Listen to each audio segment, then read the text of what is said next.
This is the second studio, hosted by the Architecture and Design Office fame. My name is David Lee, and with me is Marina Bordeaux-Renee. This week, our guest is Morgan Sykes Jaybush. Morgan is the Director of Hospitality Projects at Omgivning, which is an architecture office based in Los Angeles, focusing on adaptive reuse projects. And with Morgan, we talk about his story and, of course, all things adaptive reuse. We've been wanting to talk about this topic for some time, so it was great to hear the ins and outs about all of it from an expert's point of view. Yeah, if you don't know them, check out their website. They do some pretty interesting work. A lot of it is in downtown Los Angeles, which it's funny if you actually ask a lot of people living in LA, they don't like downtown. Mm-hmm. So it's kind of cool to see a firm that focuses on working in downtown and the complexity of the buildings that are down there. And they do work in a bunch of other places as well, of course. They do too, yeah. So we cover with them pretty much everything, like working with clients, the challenges of construction, challenges of design, the benefits of adaptive reuse, basically the whole enchilada. And we even asked them if there was any cool discovery they've had on those older buildings. So you should definitely tune in. Like zombies. Sponsors. Designers and architects, if you're looking for a powerful and real-time visualization and VR tool, then check out Enscape. Why is Enscape special? Well, it's super easy to use because it's a plugin and not a standalone application, which means you can work directly in your SketchUp, Rhino, ArchiCAD, Vectorworks, or Revit model. It only takes a couple clicks from installation to creating your first rendering. Enscape does realistic renderings, 360-degree panoramas and videos, and virtual reality environment. We use Enscape and we think you will love it too, so click the Enscape 3D link in our show notes to learn more. I used to start remodeling projects with hours of tedious measuring and recreating the existing conditions. Then I discovered Canvas, an iPad and iPhone app that lets me easily scan entire homes in minutes and automatically generates editable models in formats like SketchUp, ArchiCAD, Vectorworks, Revit, and more in as little as one day. Thanks to Canvas, I spend more time designing the future instead of measuring the past. Get to the design phase faster with Canvas. Visit canvas.io/SSP or click the link in our show notes to schedule your demo and get your first as-built free. This is the second studio with myself, Marina, and our guest, Morgan. Here we go. I'm from LA, fourth generation Angelino. I grew up in the canyons, in Nichols Canyon, and our house, my mom still lives there, but it's kind of like a long, skinny house that kind of angles out like two arms reaching out, and it's all glass on one side facing the pool. So it's kind of like it wants to be a Cliff May. It's not, but it's similar to that, kind of nestled at the bottom of the canyon, looking at the pool and looking at the rest of the hills. But it's in a unique place because, at least when I was growing up, it wasn't a fancy canyon, but you're kind of in the middle of the city. So we were easily able to go into the valley, into the Hollywood, downtown. Like, it's just kind of, we were all over the place. We never really, I never really thought of, a lot of people are like, I won't go past the 405. I won't go this way. I don't think like that because I went to school in the valley in Burbank. My grandparents lived in Culver City. My parents worked in Burbank and then downtown. And we were just everywhere, all over, all the time. So that feels normal to me to just, always be exploring the city. Was traffic as bad when you were a kid? We thought it was bad then, but it just, keeps getting more. So it's gotten worse. It is kind of relative though. I mean, you're right. It is funny for folks who don't know about Los Angeles. There are obviously a lot of freeways and they kind of, cut the city up. So it's a sort of an unspoken or spoken understanding of if you live on one side of the 405 and I live on the other, we're just not going to see each other ever. Yeah. And I broke the rule right away. Like, you should never say the name of that freeway out loud. It's bad luck. Oh, is that the case? Yeah. You can say San Diego Freeway, but don't say the number. And I blew it. I have a similar thing with earthquakes. I don't say the E word. I say spaghetti instead. Because, I feel like, but you just if you say the word, well, I had to explain to you, so I didn't know how to do it. But... it sounds like you had... You have to take side roads, back roads, always. Yeah. That's how you avoid the freeways. Gotcha. Yeah. This is true for sure. So and I think your family has been in Los Angeles for quite a few generations, if I understand correctly. That's right. My mom grew up in in the Valley. My grandfather grew up in Pasadena. His parents in Pasadena too. And they, at least my grandparents were in the film business. But like my grandmother worked at Disney. She was the head of the research department there in the 50s. Wow. My grandfather was a film editor. My dad grew up in Canada, but he came here because he ran a recording studio in Vancouver, and Mike Nichols was filming something there, met him, and he was like, "You're moving to LA with me." So that's kind of how those things happened. But Interesting. yeah. Interesting. So fairly creative family. So, But then he came here, did that for a little while, and then left that, started a two-way radio company. So he's an engineer. My mom was a painter, so no more film in our family. But creative. But creative, yeah, for sure. So then what led you to architecture? Did you play with Legos as a kid? Of course. Did you have of course. Did you have an uncle who was an architect? How did that come into play? No, I didn't know any architects. I was always interested in buildings, and anytime there was a house being built or anything like that in the neighborhood, I would sneak into the construction site to see what was happening. I just always found that interesting. And then in the 90s, my dad was looking for a new office space. And so we were driving all around downtown areas to look for a building. So, I mean, that in itself was interesting to me. And then he found this art colony in Lincoln Heights called the Brewery, which is the old Pabst Blue Ribbon brewery that had been turned into artist lofts in the 80s. So, one of the first adaptive reuse projects. And that's where I started to see that kind of thing is possible. And it just was really interesting to me because I hate to see things get torn down. So, I always am thinking, how can we reuse something in a cool new way? So I think that's where that started. Interesting. And so when I'm assuming you're in high school, and then you have to decide your future by choosing a major. That's how it works in the United States and other countries, I suppose. And so just your pure fascination with buildings led you to architecture, or were you considering other things like film, for instance? We actually I went to this little Catholic school in Burbank, and they had a little film program that I was in. So I kind of thought that I might do that, but I don't know. Architecture seemed more interesting and unique to me, also because I didn't know anybody that was doing that. And then, when I started thinking about that's maybe what I want to do, my mom started introducing me to any architect she knew. So we were driving around town, meet this architect and this architect, and every single one of them said, don't do it. You're not going to make money. It's too hard. Don't do it. And gave me all the reasons why you need to be super passionate about it. My college counselor, who was an 85-year-old nun, also told me not to do it. I think all that pushed me to do it. That's great. I feel like architects should rethink about what they say to young kids. They should say, yeah, sure, Absolutely. You should go do it. And maybe they won't.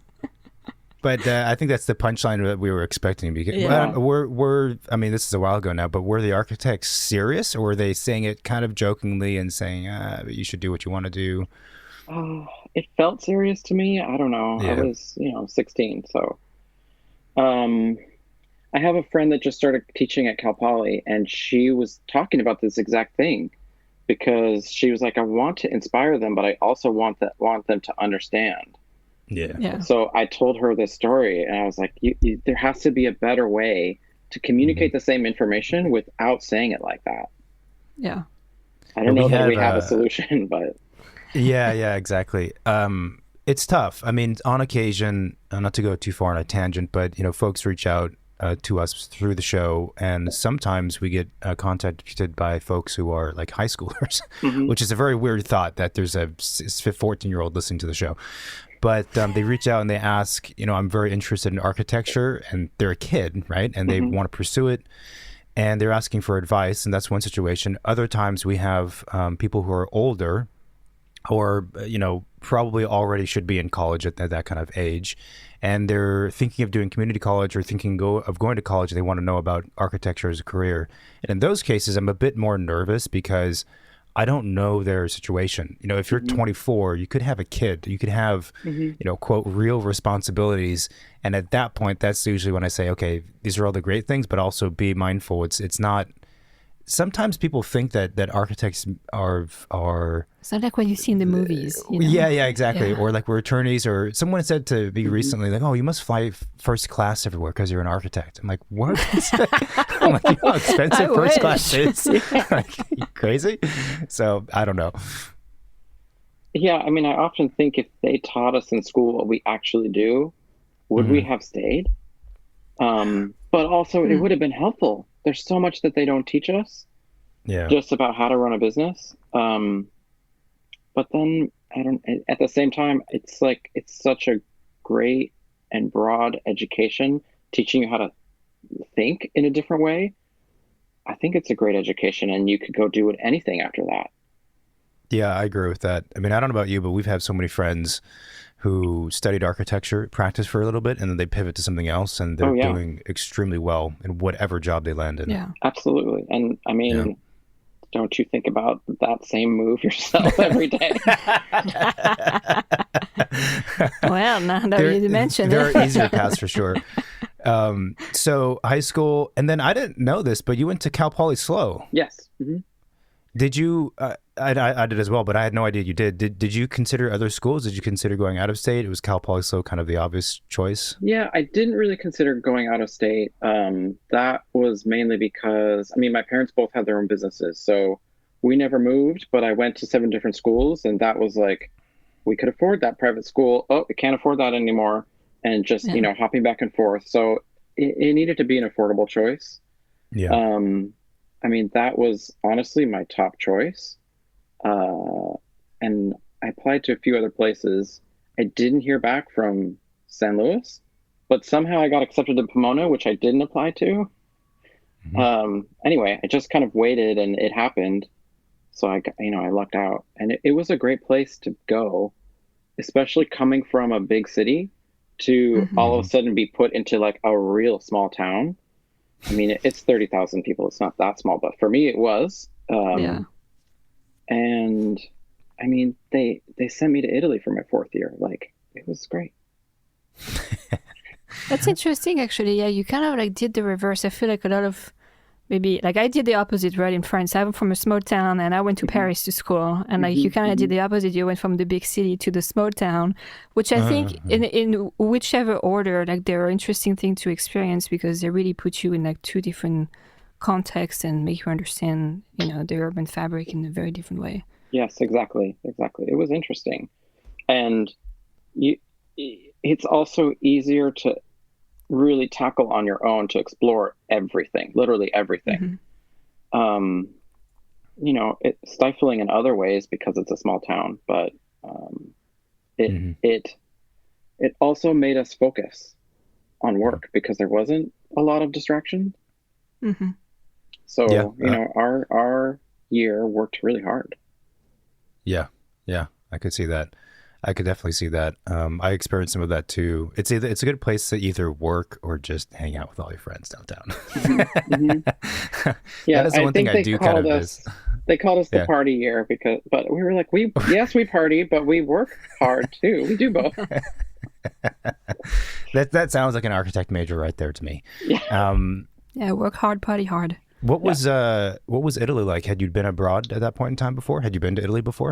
No, I'd never been to Europe. So I think a lot of people that went with us, you know, they taught, like, the kids that went the year before taught like a class to the outgoing kids to prepare us, to teach us like how to wear a money belt and all these things, and it was so weird. Survival skills. Yeah, but it was just like common sense thing. It was strange. I thought it was strange, but we got there and a lot of kids were shocked, and you know, some people went home, and it was just, I got there and I was like, oh, this is right. This feels right. Wow. Like, I don't know. I just felt at home right away. And Did you ever think about that you would live there? I before, mean, after I after the exchange program. well, I did a little bit. Um, I had gone to Venice to the Biennale, Hmm. and on the way back to the train station, I was on the Vaporetto, and I overheard some kid behind me asking his mom, "What is that building?" And she said, "Oh, it's the Guggenheim." I didn't know that there was a Guggenheim there. So I literally got off at the next station, went to the Guggenheim, saw all these kids my age working there, and I was like, "How did you get this job?" Um, and it turns out it was an internship program for art history students. So, Oh. I had that in the back of my mind when I came back after my fourth year and, was doing fifth year. Everyone was getting like KTGY was hiring people when we still had 6 months of school. It was that also seemed strange to me. Like I wasn't ready for that kind of job. Hmm. Um, so I applied to that internship and I was like, well, let's just see. Maybe I can get a 3 month break and go back there. And they hired me. And after 3 months, they ended up hiring me to run the internship program. So I was there for almost 2 years. It was great. Oh, wow. Okay, wow. cool. Ah, And good then thing I, you hop on that Vaporetto. Yeah. that's right. It's just like, I just happened to be in the right spot to overhear this lady. I mean, I don't know how Yeah. that happened, but then I tried to get a job as an architect there, and I couldn't get a paid position Yeah. because you work for free, which is fine because if you live with your mom, which is common. Right. But my mom was here. I didn't have the money to do that, so I had to come home. You could have lived with someone else's mom. That's probably a thing. Yeah, yeah. That's fascinating. So, what did you do at the Guggenheim? I mean, I know you said that you were a director or coordinator at some point, but like, it's a museum, so. It's a small museum, but the interns really like they spend half their time guarding the museum, and then the other half the time they spend with the staff. So they'll spend a day working with the membership office, or doing translations, or working on press releases, or just working with the curator. They'll also like spend a day at the ticket desk. So they do every part of museum operations. So then when I was running that, I was overseeing all those people. So I would have 30 interns at a time, 30 staff people, and I was the person in the middle, like coordinating it all. Wow. And like with the skeleton key to open the safe to lock the money away and open the front gate. I was like, why did you put a 24-year-old in charge of this? But 24-year-old American, yeah. yeah. And my Italian was fair when I started, but that first month that I was in charge, like the Italians just would yell at me in Italian, and it was always like, "Where the hell is this intern? Like this intern's fucked up. There's there's not enough money in the register at the end of the day." And it was super stressful. And then afterwards they'd be like, "Hey, you want to get a coffee?" I'm like, no, I don't want to get a coffee with you. You've just been like terrible to me all day. And so, my Italian got really much better, really fast. And as soon as I was able to yell back at them, like it stopped. They just stopped, and I all of a sudden I got their respect, and it totally changed the whole situation. So are you only fluent in angry Italian? Or yes. Yes. And then the security guards like saw that this was happening, so they'd come down like at the end of the day to teach me like dirty Venetian things to say in dialect. That really worked. Yeah. That's really funny. Yeah, that's what we want to know for sure. I'm kind of curious. So, what was the reason for interning there and then becoming coordinator? Was it just because you wanted to be in Italy? Was that the primary reason, and this was just a means to that? Or it sounds like, I mean, with the work you do, you have some interest in history and existing or old things. So was that part of it as well? Yeah, I think both of those things, and also, my mother's an artist, so I grew up like inside LACMA, and in her studio and galleries, and so that has always been like a part of my life, being part of, adjacent to art. So it was interesting to me. It also an excuse to not work at KTGY. Sorry, KTGY. Nothing against you. I just wasn't ready for that at that time. But KTGY, for folks who don't know, is actually, I don't know, it's an architecture office, but they're a larger size office. Yeah, they're at least countrywide. I don't know if they have offices outside of the U.S., but all across the U.S. they have offices, and there are people from that class of mine that got hired before we graduated that are still working there, and they're doing great. Yeah. It wasn't the right path for me. Mm-hmm. Yeah. The other thing I was wondering is, you had mentioned visiting that Pabst building that got that was an adaptive reuse project. It sounds like, basically, right? It was being used for something else, and that kind of struck a chord with you. Did that interest in that type of work, was it very clear in your mind when you were in school at Cal Poly? Like, for some students that classmates I had, I remember they had a very clear, maybe direction, but also just set of interests. Like, they just wanted to do single family houses, or they only wanted to do X thing. And that always fascinated me. Yeah, it kind of was. Another thing that happened when I was in high school, around that same time that we moved to the brewery, there was this Huell Hauser episode. Okay, you have to explain to people who that is for people who don't know. So he was from Texas, I think. Yeah, something like that. And he I don't know when he moved to LA, in the 80s or something like that. And he had this show on local television and on PBS called California's Gold. And he had a local LA one too. I forget what it was called. But California's Gold, he would go to all these, amazing old sites around California and interview the people that were working there. And it would be like he would go to the Santa Barbara Mission and talk to the historians and the janitor and like whatever random passersby. And he was so excited about everything. Whatever somebody told him, he would say, "That's amazing." Yeah. Can you believe that?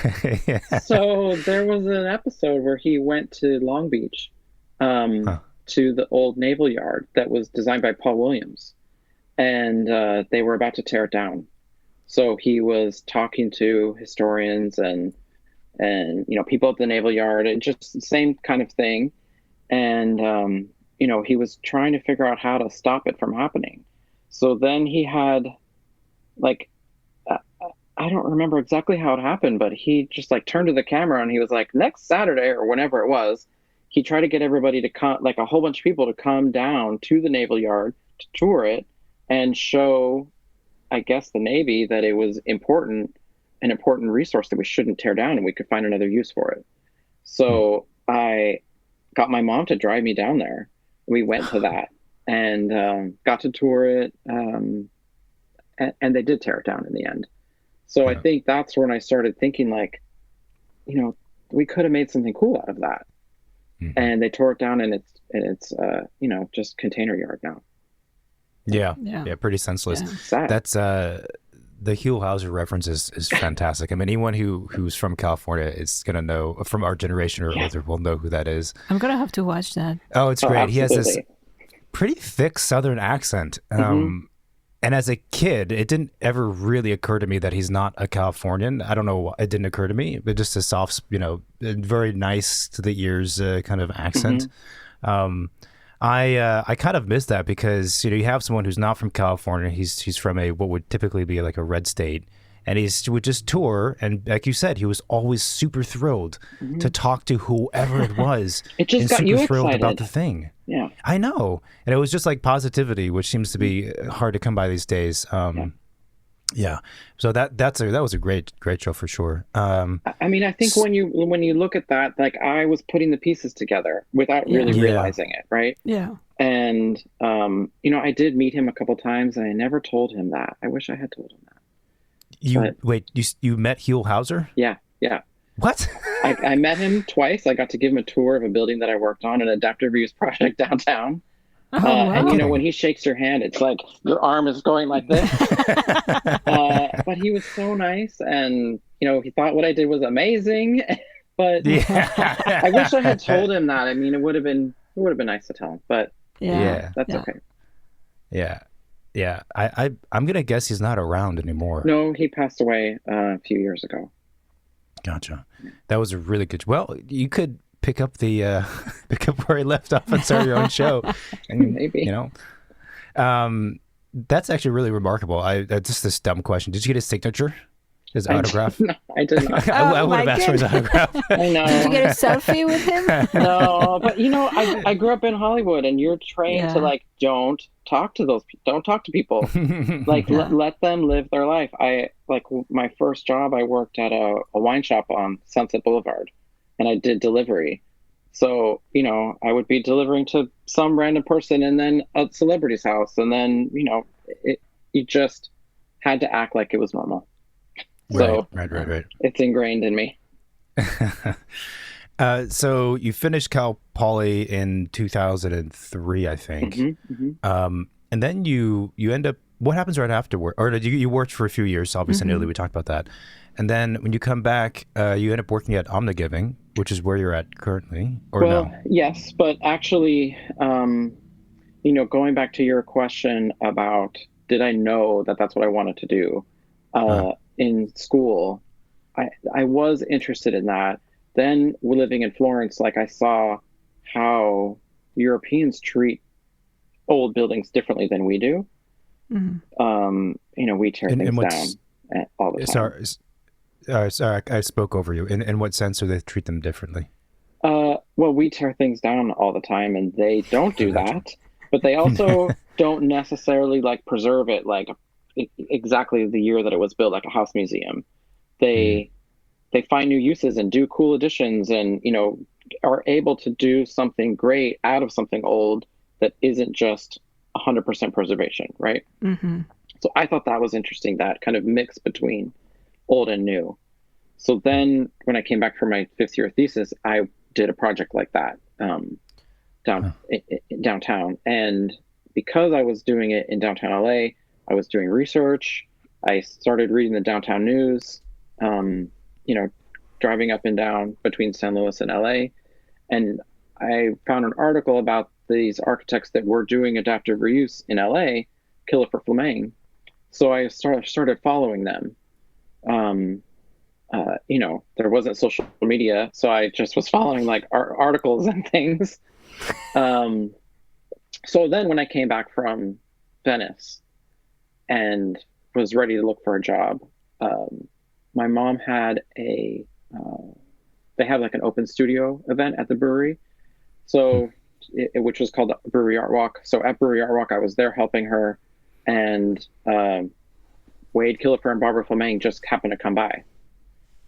And then it turned out that Barbara went to high school with my mom. So, I got introduced to them, and Wade just said, call us. So I did.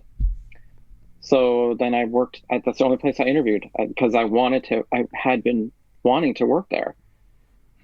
So I worked there for 7 years. That's where I met Karin, who started Omgivning, because she was there for 10 years or 15. I don't remember exactly. Gotcha. And that was interesting. That time, was when downtown was really booming. A lot of adaptive reuse projects were happening and opening, and every week there was a new restaurant or bar or something interesting opening. So I almost had an informal competition with Karin. We'd see each other on Monday and it'd be like, did you go to that new bar opening? Oh yeah, I went last week. Just there was so much excitement about it, and downtown Art Walk was happening. It was an exciting time downtown. So then when 2008 happened and a lot of that work slowed down, people were getting furloughed. That's when I started talking to her about how could we create a new office that was only focused on downtown, focused on, finding new uses for old buildings because there was so much unused building stock. How could we focus on that and create a place that, is like some type of umbrella that we could work with other people on an as needed basis and just collaborate. So then she started Omgivning, and I was furloughed, so I was only working part-time. So then I was working part-time for her, in her kitchen. Nice. Her son was doing his coloring homework next to me and she was on the other side. That's how Omgivning started. Wow. That's awesome. Mm-hmm. So he was doing the coloring homework. You were also doing coloring homework, but just on a slightly different scale. Can I borrow your red crayon, please? That's really, really fascinating. I got my dates mixed up here. So, I overlapped. I worked for both for a while. I see. Gotcha. I gotcha. Yeah, because I do remember now that your office started in 2009, which is right after 2008, which is a brutal time. That's exactly why it started. Yeah. I want to ask, you talked about the reasons why you both had these conversations of starting an office and having this mission, which comes from an architect's perspective and their observations of downtown and the potential for these buildings and all the stuff you said, which is very fascinating because fundamentally it's sort of like the opposite of what how a lot of architects operate, in the sense that you saw something that was necessary, so you sought to create an office to help do that, as opposed to the other way around, which is being reactive, which is saying, what do clients need? What does the market want? What are people asking me to do? And then I'll do that in response. Mm-hmm. So I guess the question is, was adaptive reuse desirable by people who owned buildings? Was it a thing that people knew about at that point in 2009? Was this a phrase that existed? Oh, because now it's known, but no, it definitely was. It wasn't as talked about, but the city created the adaptive reuse ordinance in 99, I think. So a lot of those first projects were happening in 2000, but they take a long time. So in 2006, 7, 8, a lot of adaptive reuse projects opened downtown. So there was a lot of, just buzz and excitement about that. So it definitely was known at that time. But, when we started, we weren't just immediately doing, full conversions of high-rise buildings. Sure. Our first project was a barbershop. And that was in a building that I worked on at KFA. I knew the owners. They had a tenant. They introduced me to the tenant. So I brought that project in. KFA didn't want the project. They were like, it's too small. We can't do it. Yeah. So then I brought it to Karin. So we were doing little things like that. And we got introduced, or she knew already, I don't know how that happened, but introduced to the Delajani family that owns 4 historic theaters on Broadway and a bunch of other buildings. And they held these orders to comply about unpermitted work and roll down grills that you're not allowed to have on Broadway. So we were fixing things like that. So it wasn't glamorous necessarily, but it got us introduced to other people. And we really never had to do any marketing back then. It was just all word of mouth, and we just kept growing. When there was too much work for me, then Karin was like, do you know anybody that's looking for work? And I had just seen this guy on the sidewalk, a friend of mine that got laid off from KFA, and he hadn't found a job yet. So then we hired him, and then we hired another friend of mine, and we just kept growing. Really up until 2020, we were constantly hiring, constantly getting new work, and able to say no to things. 2020 totally turned that around for us. Which is interesting because, you mentioned how you guys decided to start that office after 2008 crash, and how some of those big office buildings downtown were not used. I feel like the same thing happened with the pandemic, right? I mean, we do work in the Bay Area as well, and San Francisco's downtown is pretty much dead. Everybody's gone. So there is a ton of buildings that need that kind of work. So I would think that maybe by now, 2024, people are like reaching back out to you and be like, hey, we have those giant buildings that are empty. Like, Is there, what can we do? Yeah, I guess the other thing I'm wondering with Marina is what Marina said is there an interest amongst clients, building owners, cities, developers for adaptive reuse projects? There is a lot of interest, and we thought the same thing. We, in 2020, a lot of projects that we had stopped if they weren't funded already. If they were already funded, they kept going, but, other people that didn't have funding couldn't get it, so those died. And we thought, okay, exactly the same thing you thought. Like, everybody's moved out. What a great opportunity to turn a lot of buildings around. We've done so many studies for people to show them how they could easily turn their office building to housing or into something else. And oftentimes it resulted in like, oh, thank you so much. I'm going to sit on this. And just wait for the market to turn. That's happened a lot. People have not been doing anything with those studies that we did, which was surprising to us. Is it because they're not sure of the, I guess the economy of the country in general? Is it because they're not sure of the economic return? Like, is it actually going to pan out if they move forward with it because of a lack of experience or seeing precedents of other people with the same buildings doing the same thing? Like, you always need kind of like the first guy to do it for everybody to follow. I think downtown specifically got hit really hard. I heard that like a third of the residents moved out during the pandemic, and I don't know that part has really recovered. So many restaurants and bars closed, and it's a difficult place to be. So I think people are not building new offices. All the reasons why, and then they're not building new housing there either, because people don't want to go there.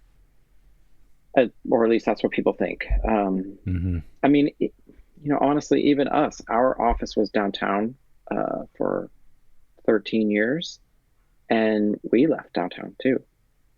That was a little bit for different reasons.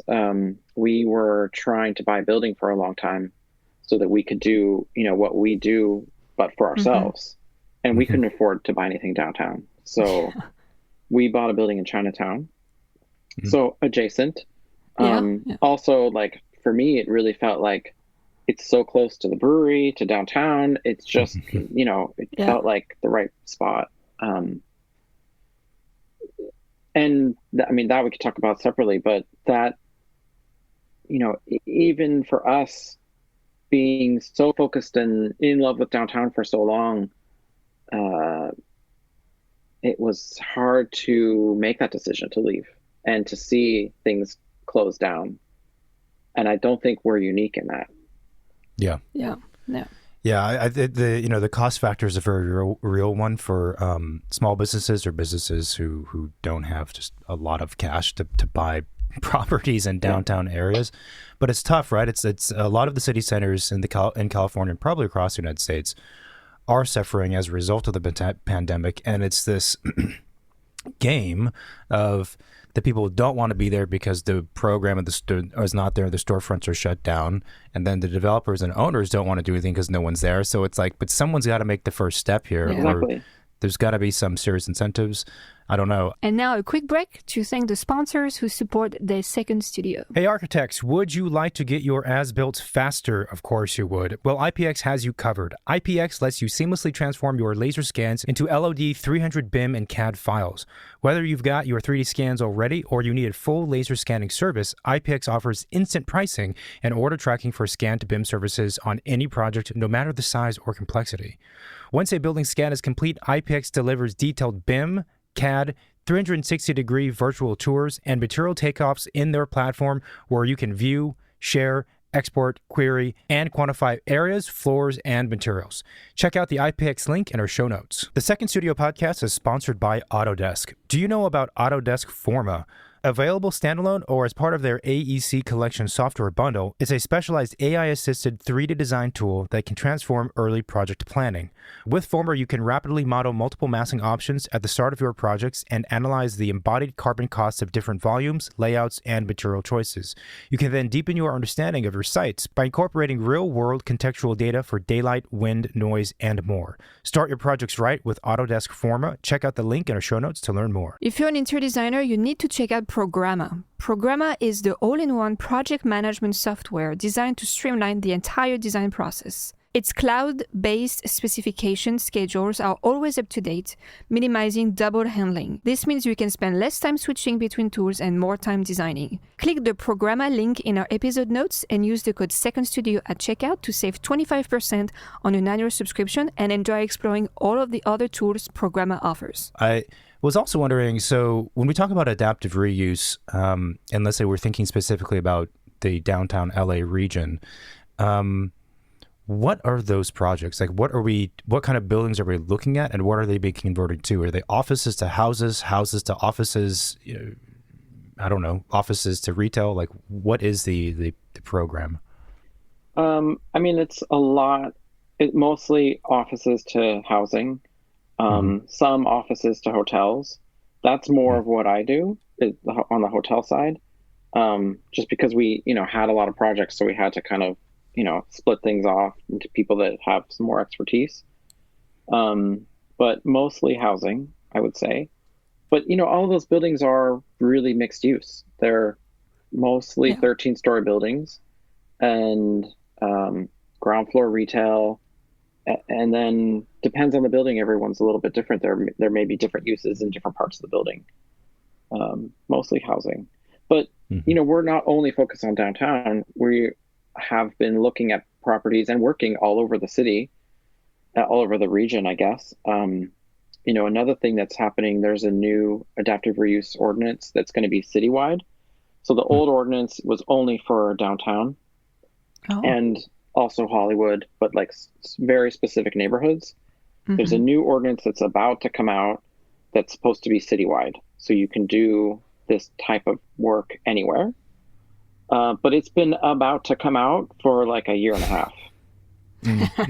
So, we were part of helping to write that. We've done a lot of advocacy work, like helping the city with interpreting codes and creating ordinances. So then because of that, we know what's going on, what's in the ordinance. We've been meeting with people that have buildings all over the city, same type of discussions, and they are waiting for the ordinance to come out so they can do the work. So I'm not familiar with the ordinance. Go ahead. Oh, no, I forgot what I was going to say, actually. My bad. I was going to ask the ordinance, which I'm not familiar with. So does that, what does it do? Does it encourage people to do things? Does it force people to operate a certain way if they have a building that's X years old, or? No, it doesn't force you to do anything. It just allows you to convert office to housing by right. In zones where you wouldn't be able to do it. Gotcha. And I think it's for any existing building. Yeah, it doesn't have to be a historic building. So it really opens up the possibilities. Yeah. So I'm very curious. Let's say I have a small commercial building somewhere in LA that's just, not being used anymore, and I'm thinking transforming it into housing. Do you guys also do like kind of like a feasibility study and even pro forma, let's say like I'm thinking they could be a good idea to turn into housing. I don't know if it's going to pan out, if it makes sense for the neighborhood, like financially, how much can I rent those units for, like all of that stuff? Or does the client usually come up already with a pretty good idea of what they want to do? It's probably a mix. So a lot of times the client has an idea what they want to do, or they, a general idea, we want to do housing. How could we make it work here? Oftentimes people will come with an empty building and just be like, can you help us? We don't know what to do with this. Do you have ideas? Yeah. So we'll do feasibility studies all the time.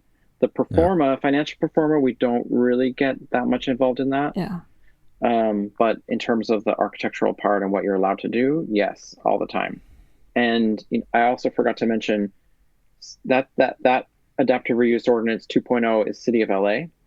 Santa Monica doesn't have an adaptive reuse ordinance, so we help them write their current ordinance, which is about to come out. But they are like much smaller cities, so they're doing it quickly.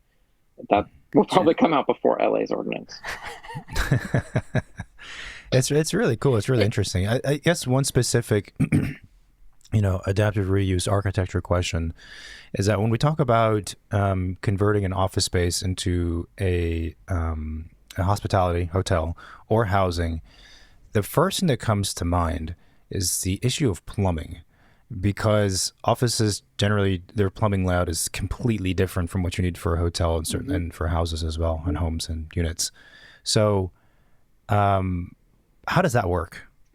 Because I've heard many times from people that it can't be done, or it's not financially viable specifically because of plumbing. Have you heard of shared bathrooms? I know, but Yeah, I would say we don't really agree with that kind of thinking.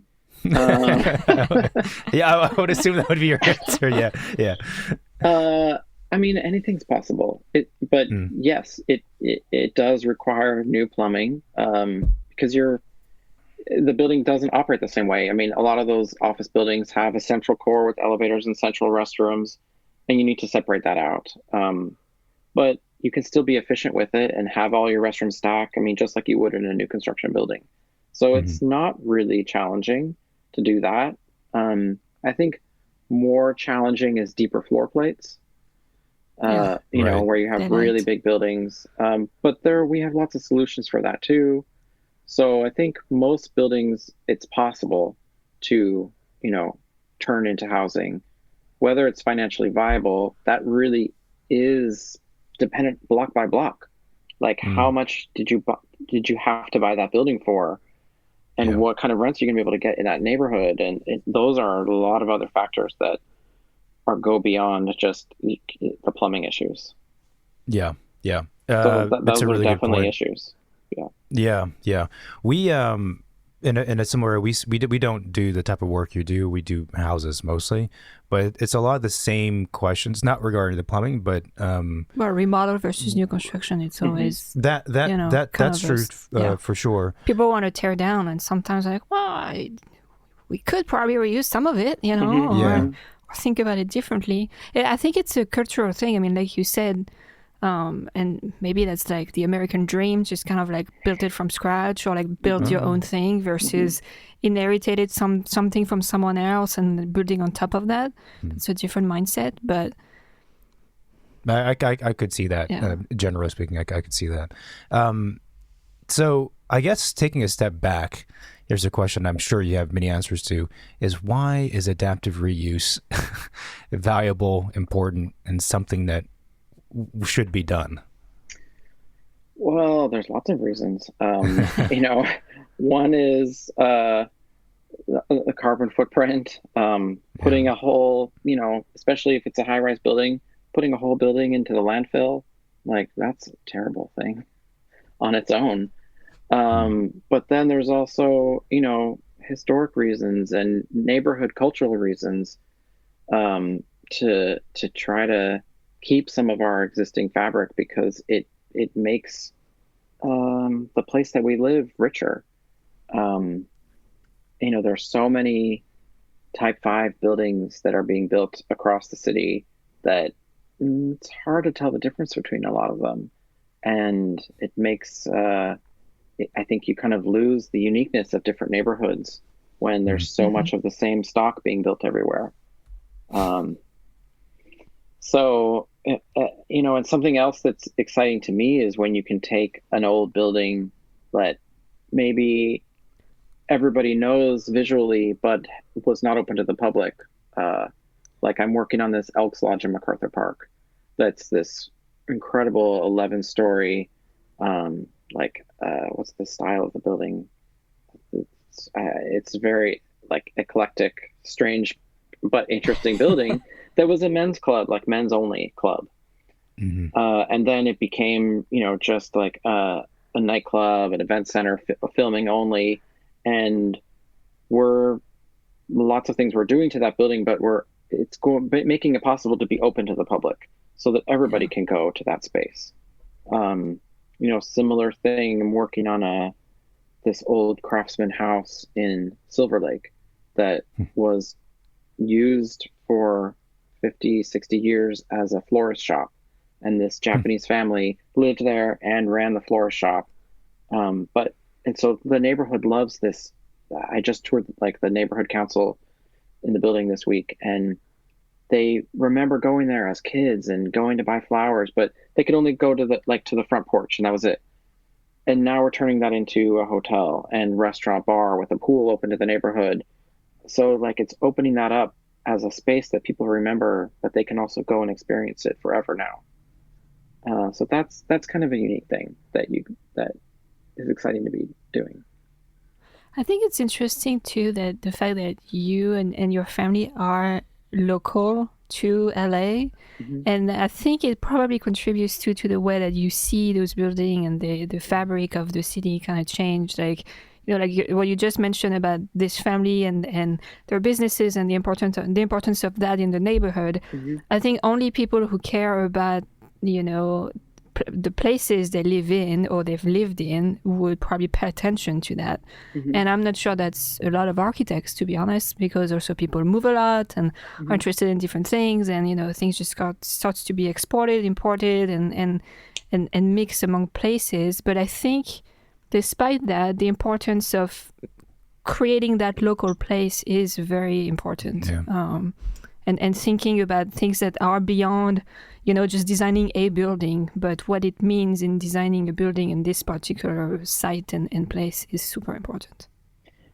Yeah, I think so too. And I think it's not only people that, have been here for a long time and are connected with that kind of history, but you, even in a place that you haven't been to, you feel that warmth when you go into an old place that's been renovated and turned into something new and cool.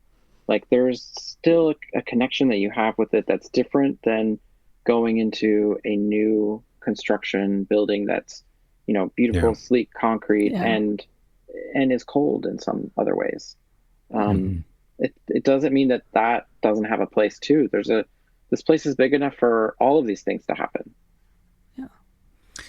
It's I really like the description of that project and how actually when I think about it, a lot of your description didn't really have necessarily to do with the architecture itself, but more of what it means to the people. And I think that's also in kind of an urbanist perspective. And I also find that sometimes that's a bit lacking amongst architects, because this, like architects, we generally, right, we want to like make our thing, put our stamp kind of in the world and be like, this is what we've created and this is my way of doing it when we get to that side of the ego spectrum. And it's like very, very different if we talk about that individual compared to what you're doing. I don't know, it's very fascinating to me. Yeah, and I think I do think about projects and buildings in that way. We don't do single family houses, and there's lots of reasons for that, but I guess for me it's less interesting or less exciting to do something that's just for like a couple of people. Right. Not that, but I think, of course I think that there's a place for that, and a lot of people do that, and that is great. But it's more exciting to me to be able to do something that a lot of people can enjoy. Yeah. That a lot of people can be a part of, right? Like we're working on Union Station right now and doing a bunch of reorganizing and rethinking of how that place operates. And that is cool because it's not just for, like if you do a hotel, a lot of people can go experience that too, but you also have to have money to do that. And Union Station is really for everybody. So I don't know, that's cool to be a part of. Yeah, it really is. It's also funny because I don't know what it was like for you when you were in school, but the projects that I did in school and what we all did, all my classmates, we very rarely did like a proper single family house. You do houses, at least I did when you're like second year, first year, but they're more experimental architectural exercises than they are a normal house. Like one of the assignments was design a house for someone who's blind. Then you have to think about it's something to work with. But beyond those projects, all the projects are public facing things like museums and libraries and that kind of stuff. And I don't have a question necessarily, except for since we do a lot of houses, I do miss those types of projects because there's just a different set of criteria and thinking that comes into play. Like you really have to think about all the stuff you mentioned. And then obviously, there's a bunch of other stuff regarding context and the city, and your kind of worldview is inherently, and it has to be much bigger than, oh, Susan doesn't like red, so we can't use red. Oh, they like pink, but only this shade of pink. This kind of like conversation, which of course I'm oversimplifying house design. But there is an aspect to the work you're describing that I personally do miss because it's a different set of issues. Yeah, and your client is not just Susan, or it's not just the developer. No, but it's not just the developer that wants to turn this into, whatever we're going to change it into. It's all of the people that are going to use it, and the neighborhood, and how it's going to interact with what's going on across the street and in broader areas. It's a kind of a different problem to solve. It's interesting. I was wondering if you've ever done any cool discovery in any of the building that you've worked on. Because I remember working on a project when I was, back in New York. That was an adaptive reuse. It used to be this pharmaceutical manufacturing building, and we were surveying to transform it into kind of an incubator for local food businesses, right? And I just remember opening doors and finding those giant equipment and imagining the life that was there before, or like a cool thing that you're trying to kind of like puzzle piece thing together and understand how the spaces were used and maybe what's worth retaining for the new story to come and all of that stuff. So I was wondering, out of all of the cool buildings you guys have worked on in downtown LA, if there is like anything that's just kind of like made for a good memory. Both good and bad. Bad. Almost every building we find something interesting like that. You never know what you're going to find when you take down a wall. Find weird little, I don't know, we find like wall paintings and things like that. I don't know, I've got like a handrail right here from a building. Oh, wow. Hey, you're stealing stuff from the site. This is the last original handrail from a building that I did downtown, but we used it to match to. Honestly, when they started the project, all the handrails were there, and people kept breaking in and stealing it for the metal, for the brass. So that's why I took this piece to keep it. You're one of the people who broke in and stole a piece of brass. But we were able to match it and replace it. So I mean, that's not good. Such an exciting story. But there was a building I worked on Skid Row that it was one of the original single room occupancy hotels that was built for when the train station used to be on 7th Street. Anyway. It was a Skid Row housing building, and it was like deemed by the police department the most dangerous housing project in the city. So we did a structural renovation and like combined units to create like bigger, small apartments that have a kitchenette. Everyone has their own bathroom instead of a bathroom down the hall kind of thing. And they wouldn't let me go into the building without an armed security guard. And in construction, we found like on the ground floor, the slab was cracked and like sinking a little bit. So we were trying to figure out like what's going on with this. And then we realized the slab was like only an inch thick right there. There was a body buried there. Oh my. Who knows how or when that happened, but somebody, did that and tried to patch it. Wow. So strange things. Yeah. Fine. I assume when that happens, like the whole site gets shut down because it becomes construction Absolutely. gets delayed, the schedule gets messed up. I know. I guess it's a crime It is a crime scene. scene. I mean, it is, right? Absolutely. Shut the project That's down. insane. But I mean, if you're gonna bury a body and pour concrete, do need more than an inch, man. What are you doing? yeah, right. We wouldn't have be disturbed cheap. it otherwise. I know. But I'm kind of curious with these projects, and I know it must be project to project, so maybe you have some examples in mind. But what are some of the challenges with an adaptive reuse project? I mean, is it from the architect side? Is it dealing with the regulations of changing it over? Is it meeting code requirements? Bringing everything up to current code demands?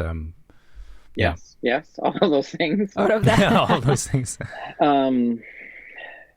Yeah, a lot of projects we work on are historic, so that helps in some ways. We can use some parts of the historic building code.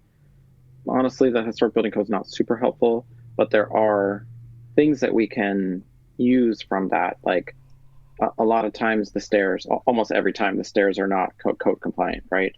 But we write a modification to allow that, and it allows us to not bring the windows up to Title 24.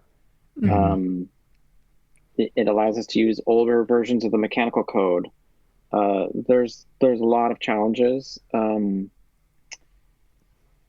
lot of times it's so expensive to do that we get historic tax credits with the National Park Service.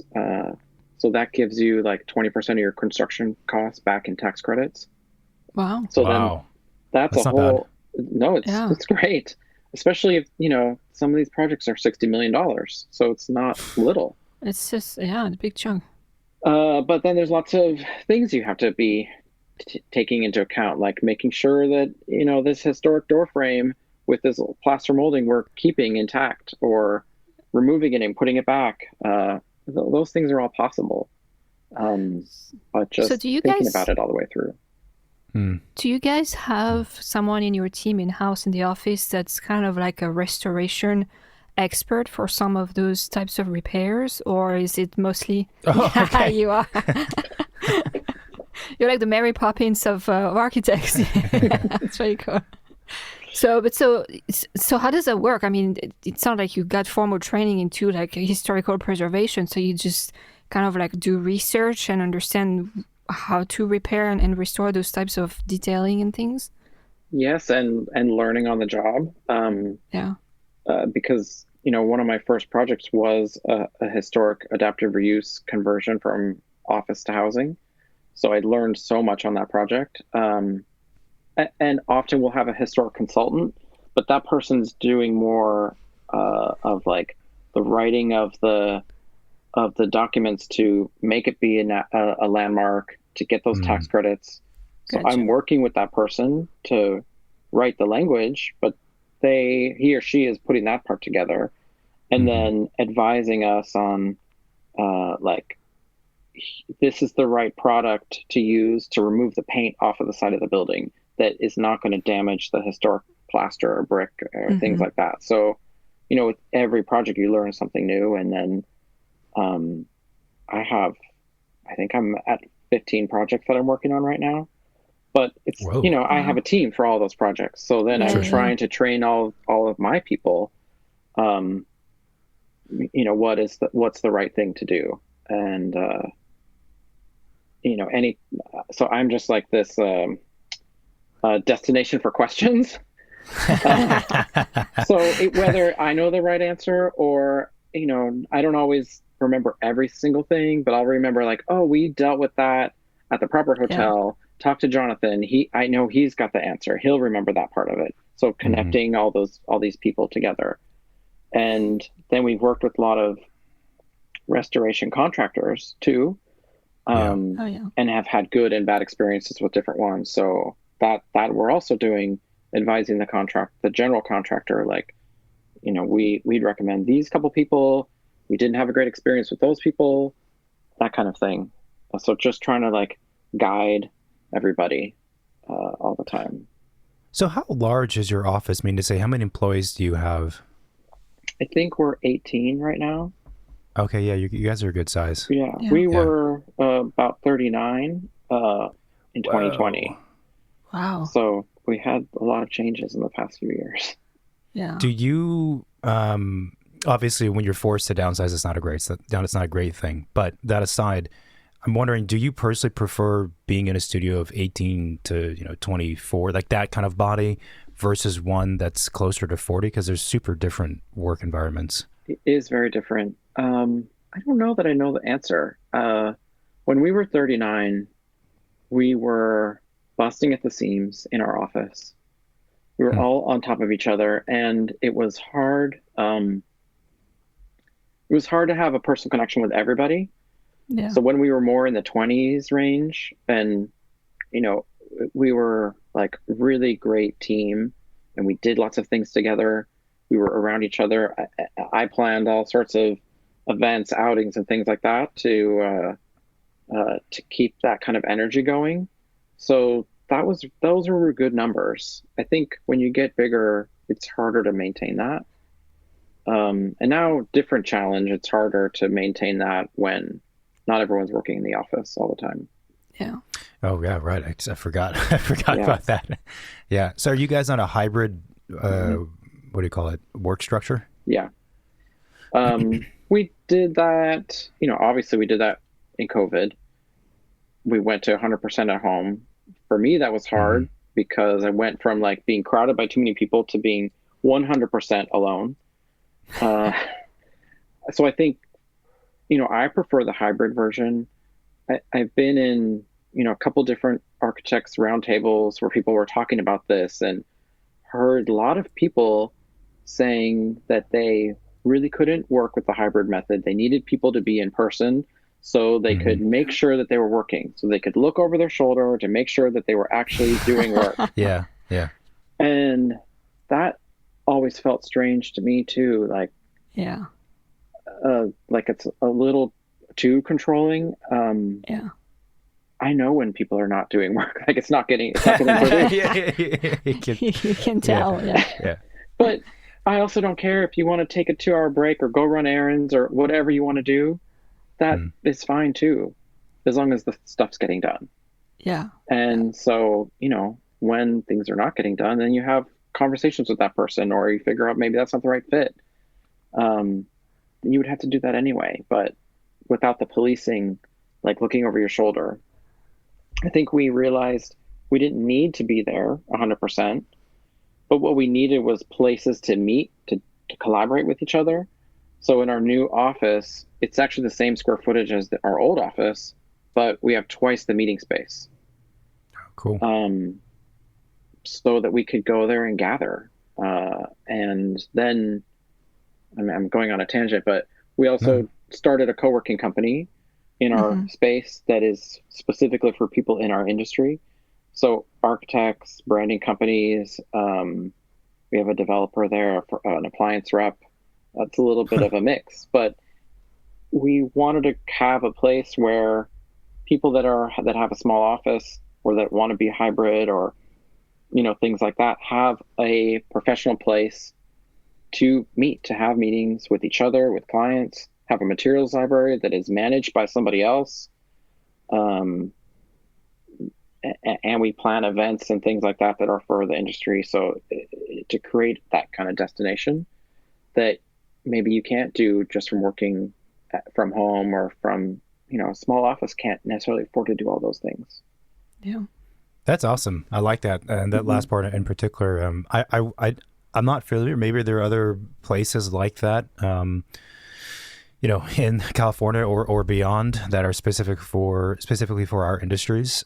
But that's a great idea because it's definitely one of the professions where sharing knowledge and being around colleagues is super beneficial. I mean, we all know this. We went to school and had studio, right? Studio is like the essence of school. Absolutely. And it's even when you're in a large well, I guess that's the benefit if you're working in a very, very large office, is there's that kind of feeling. But you're right, when it's a small practice, it's sometimes you feel like you're in your own little egg. Yeah. You don't really get out of that, and it's hard, right? Because there's not space. There's no physical space to go and be around people. I really like that idea.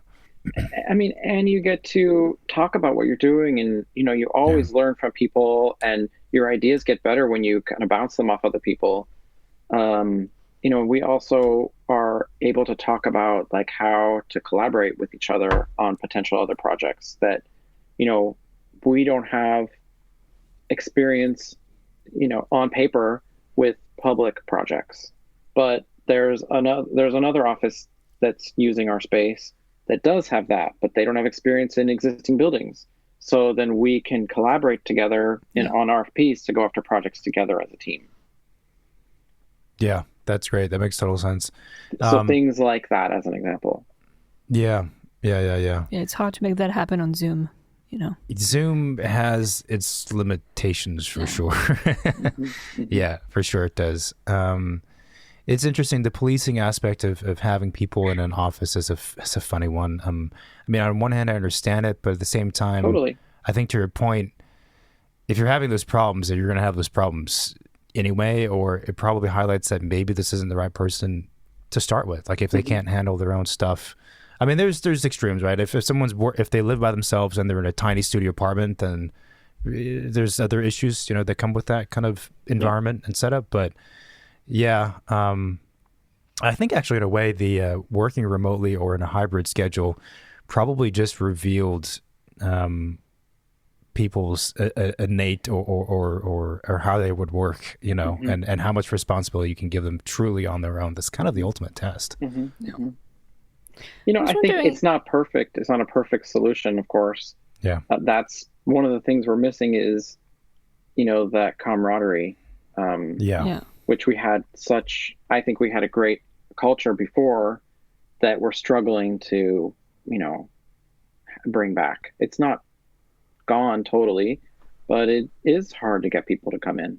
And Yeah. we haven't wanted to put a rule like a lot of hybrid companies are like, you have to be here 3 days a week or whatever the rule is.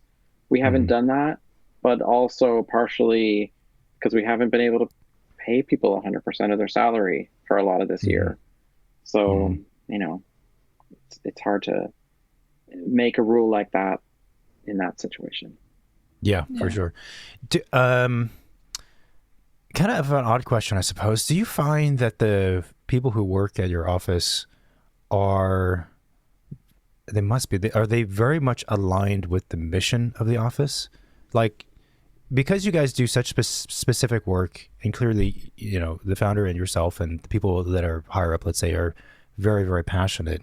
It's a very focused thing that you're doing compared to, for a lot of architects, they're working at a place and the office does commercial work, but it's maybe kind of generic. It's good, it's fine, but it's not like they have an attachment, this kind of deep mission statement behind their existence as an architect at this office.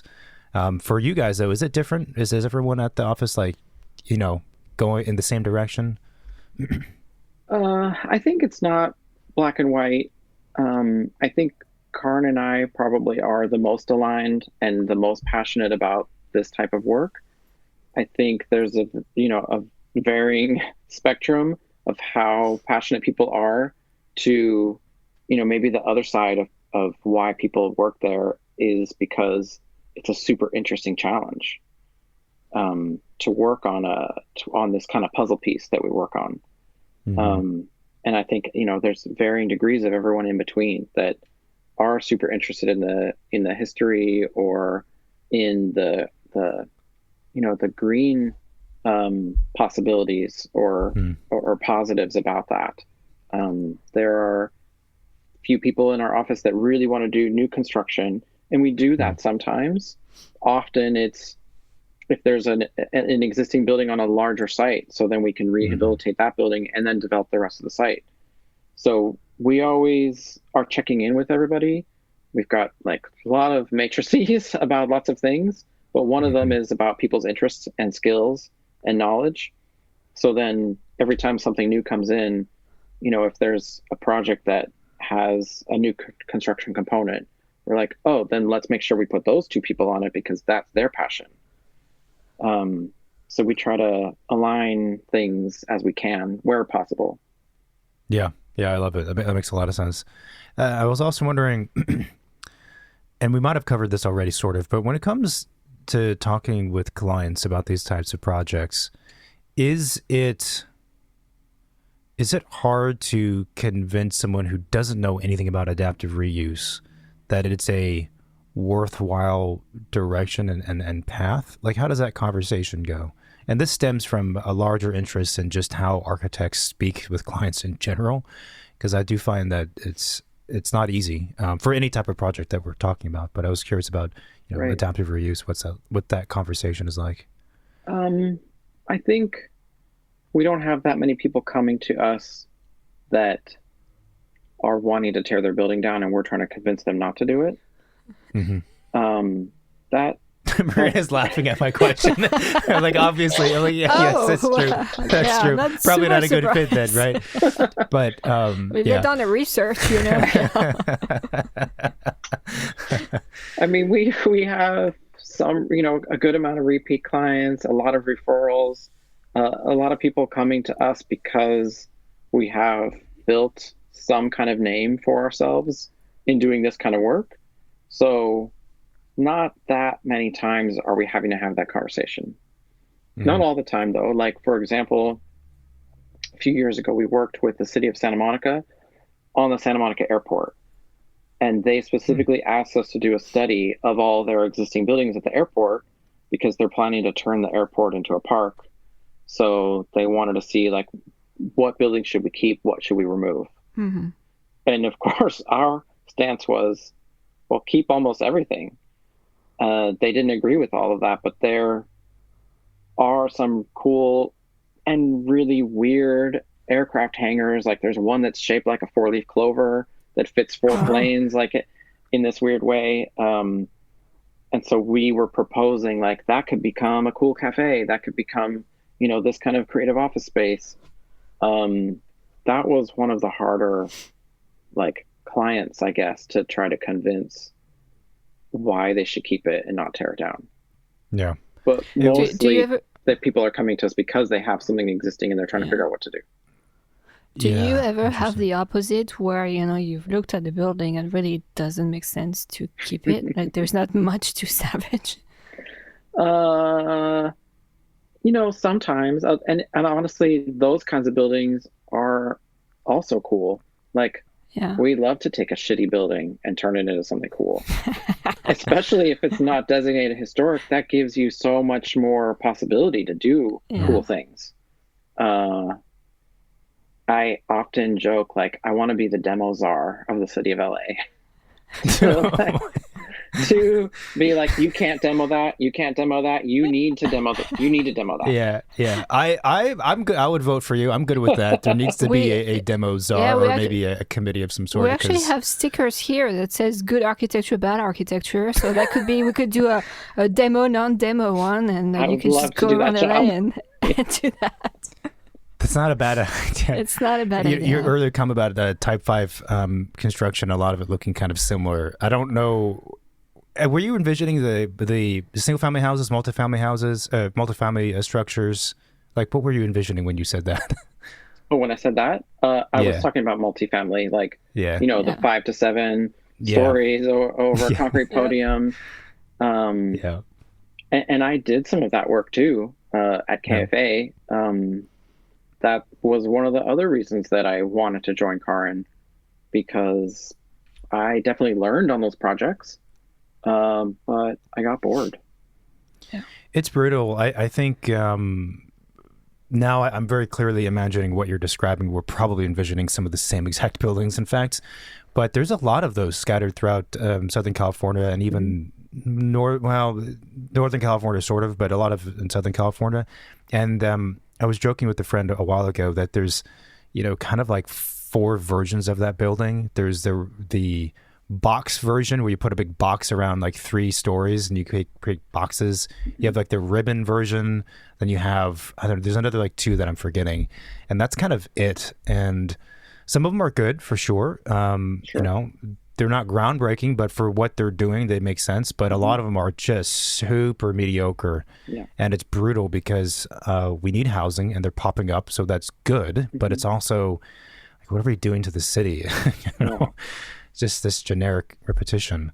I think also a lot of clients sometimes feel like it's more expensive to keep a building and do an adaptive reuse More or expensive. a remodel than just tearing down and starting new. Huh. And I guess if there is some repair work, maybe there is some cost associated to that. But you're still saving. Like the way I'm thinking about it is that you're still saving on foundation time, like building, Mhm. the bones Mhm. of the structure. Absolutely. So have you found that is it true that they're usually more expensive or not so much because you're saving quite a bit and keeping what's And there what about time schedule? and schedule? Yeah. Yeah, those are great questions. It really depends on the building. Yeah. Um, there are a lot of things in, high-rise historic buildings that you couldn't recreate Yeah. today. So that like is a is a great cost savings from that. Hmm. The schedule, honestly, often it's same timeline um, to do something new. Uh, it's a hard question to answer because a lot of those type 5 7-story apartment buildings that we're talking about are taking over much lower density properties, right? Hmm. So they're able to Mm. get way more units out of the site. Right. So you're able to get more out of it. Yeah. Um, Yeah. in a high rise building that probably is already taller than the zone allows, so you have an existing non-conforming um, FAR, you're able to get more by keeping it. Yeah. So, it's a calculation that is really dependent on each site. Yeah, Um, that's really Makes cool. sense. I like that the investigative aspect of what you do, the feasibility studies, but just in general for the projects, like understanding what you're working with and then moving from there. The yeah. final question that we always ask for fun is, what is your favorite building? And maybe I'll also ask for two buildings, one more historic and then one that's new. And they don't have to be your own projects, just buildings in general. Um, I really love the Hollywood Bowl. That's a good one.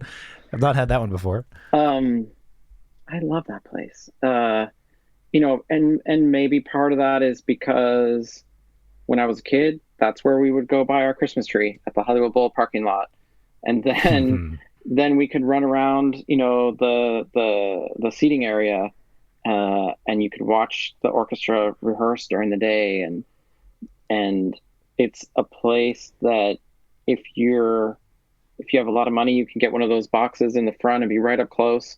If you don't, you can get a $12 seat in the back, and both experiences are amazing. The whole city comes together. Um, Depending on what type of concert you're going to, the audience is different. Like if you go Mhm. to classical, it's a bunch of old white people shushing you for talking, but Yeah, yeah, yeah. it's like this calm Zen experience.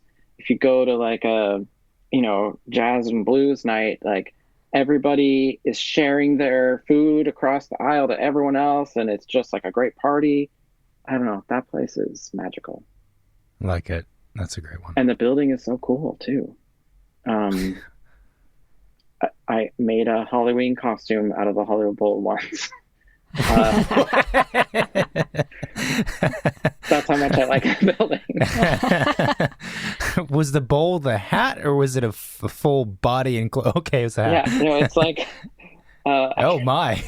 I can show you a picture. It's right there Yeah. actually. But Yeah. um, and then a new construction building. That's a harder question. Um,